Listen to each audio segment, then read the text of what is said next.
Mr. President, narinig ko rin po kanina na si Mr. Saldico ay meron ng warrant of arrest. Tama po. Bakit po si dating speaker wala pa? Wala pa hong kaso sa Sandigan Bayan, Mr. President. So, yung Akala ko presidente po- ko, ang pagkaalam ko ho, ito yung mga unang kasong ifinalo sa kanya. Akala ko po isa sa ginamit po na katibayan ng pagsasampa ng kaso ay sworn statement ni Orly Gutesa. Ang statement po ni Orly Gutesa sa aking pagkakatanda, Mr. President, meron pong tatlong pangalan ang natatandaan ko pong nabanggit doon. Una, yung pangalan ni Representative Eric Yap.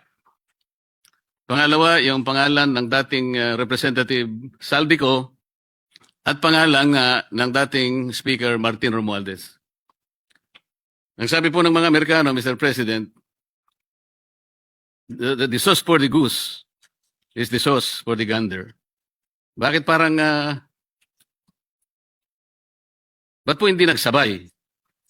Yung kay case po ni Zaldico po, ito po yung mga naunang kaso. If you remember po yung inspection ni Secretary Vince at kasama po si Governor Bons Dolor sa Mindoro.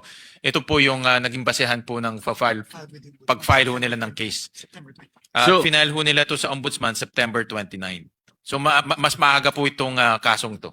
So ito pong pangalawa, Mr. President, ang pinagsamang pagsusulong ng asunto ng DPW at ICI, kasama na po yung dalawa uli, Speaker Martin Romualdez at saka si Saldico. Ito po ay final po ng ICI sa Ombudsman. Andun na po sa Ombudsman ngayon. Yun nga po, kasama ang DPWH. Yes, kasama po. So inaasahan po ba ng DPWH na magkakaroon din po ng issuance ng warrant of arrest dahil isa po ang ginamit po ninyong dokumento ay yung salaysay nga ni Orly Gutesa. Kampante po si Secretary Dizon sa kanilang mga nakalap na ebidensya at maitiwala ho sila sa Ombudsman na magiging masinop po sila sa pagtitingin ho dito sa mga ebidensya. Gusto ko rin pong paniwalaan yung sagot ninyo, Mr. President. Maraming salamat po. Thank you. Hindi po ba ninyo ginamit yung kamakailan lang ay pagpapahayag ni Representative Saldico na ipinadaan niya sa kanyang mga video recordings? Well, Mr. President, una-una hindi ho yung sworn statement at sa video recording lang ho niya ginawa. So wala hong saysay ho yung kanyang sworn statement.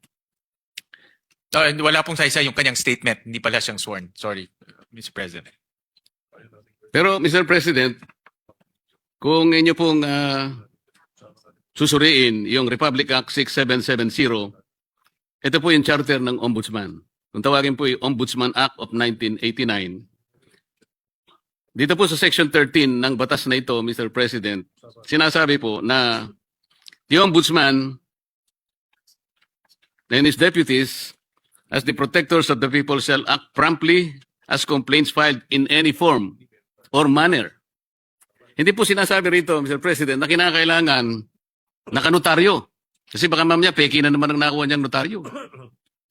So kahit na walang notaryo, in any form or manner, sa ibang mga desisyon nga po o aksyon ng ng ombudsman, kahit na anonymous po yung letter pinapatos po ito po hindi po letter, hindi anonymous letter, siya po ay nagpahayag sa kanyang mismong Facebook page. Hindi po ba ninyo